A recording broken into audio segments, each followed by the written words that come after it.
Hey, what's going on everybody? This is E, back with another action figure review, and today we are looking at the Hasbro Marvel Legends X-Men Age of Apocalypse Colossus Build-A-Figure Wave. This is Cyclops. So here we have a very lonely Cyclops. Don't see a lot of accessories packed in there, except for the Build-A-Figure leg, as we can see there. On the side of the package we have an image of our Age of Apocalypse Cyclops, and of course Apocalypse at the top. Here is the backside where you can see the full image now, which is pretty dope.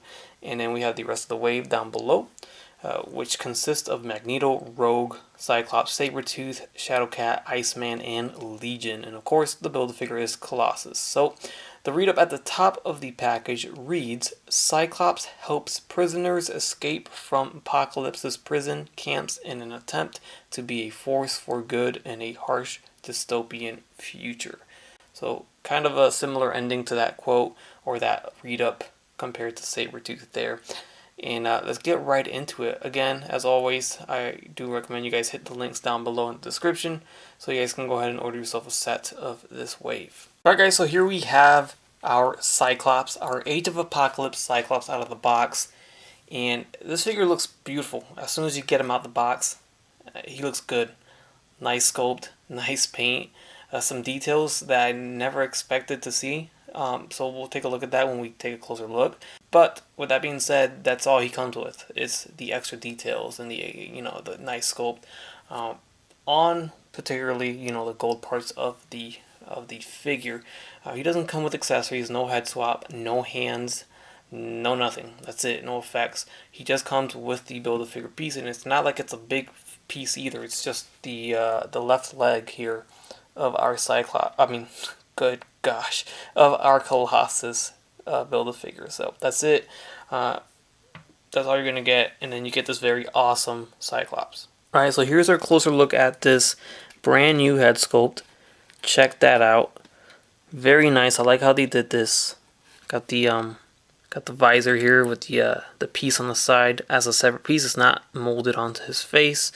The hair sculpt is fantastic. One thing I've noticed with Hasbro is that they've been definitely improving their hair sculpt on figures. I mean, just great work. And face too. I mean, overall the head sculpts have been just straight bangers after bangers. Great stuff coming out of the sculpting of the head sculpt. So I like this a lot. Looks phenomenal.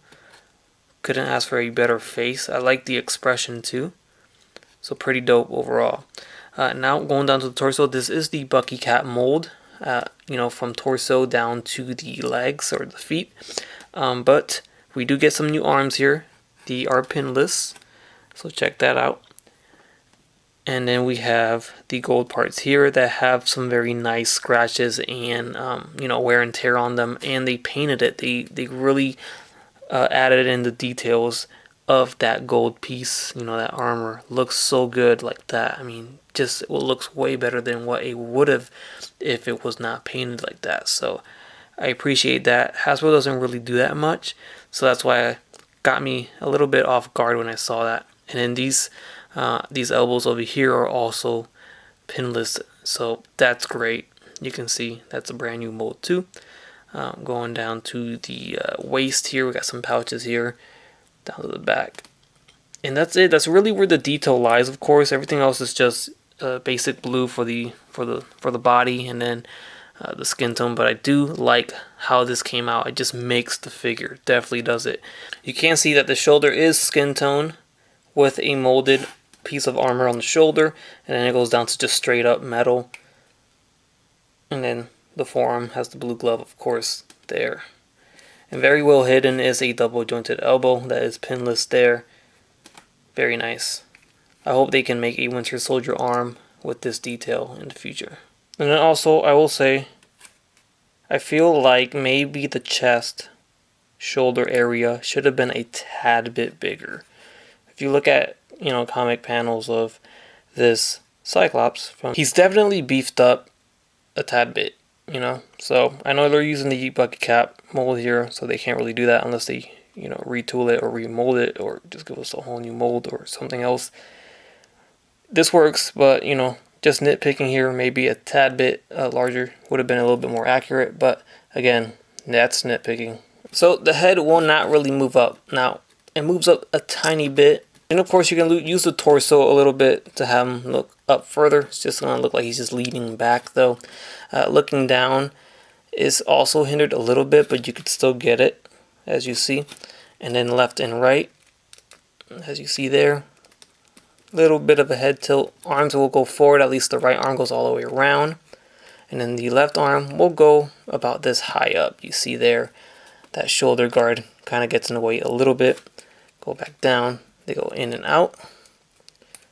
Bicep swivel, double jointed elbow. There's the right arm, and then the left arm here. See if I can get it pulled out. There you go. So it's a little hard. He's got some beefy, meaty biceps there, and on the other arm too. But you can definitely get a right angle and beyond.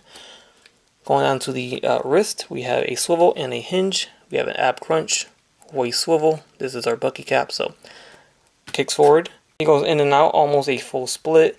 We have a thigh swivel, double jointed knees, shin swivel, ankle hinge, and a ankle rocker there.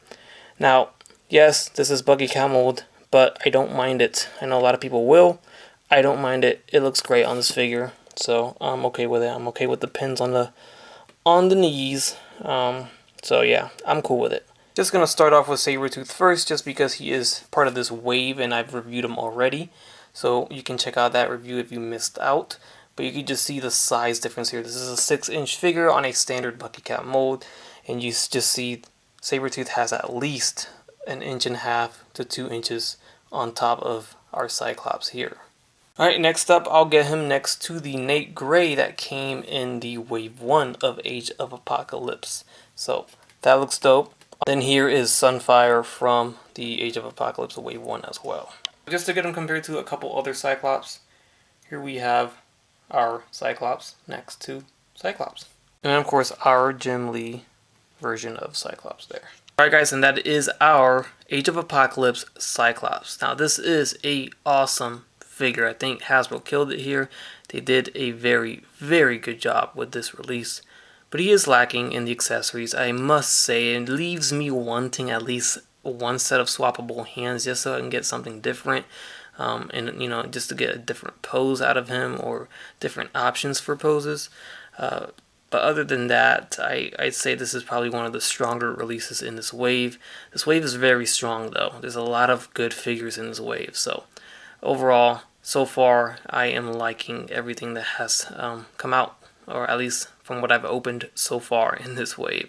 So looking forward to the rest of the wave. So stay tuned for those reviews if you like this one.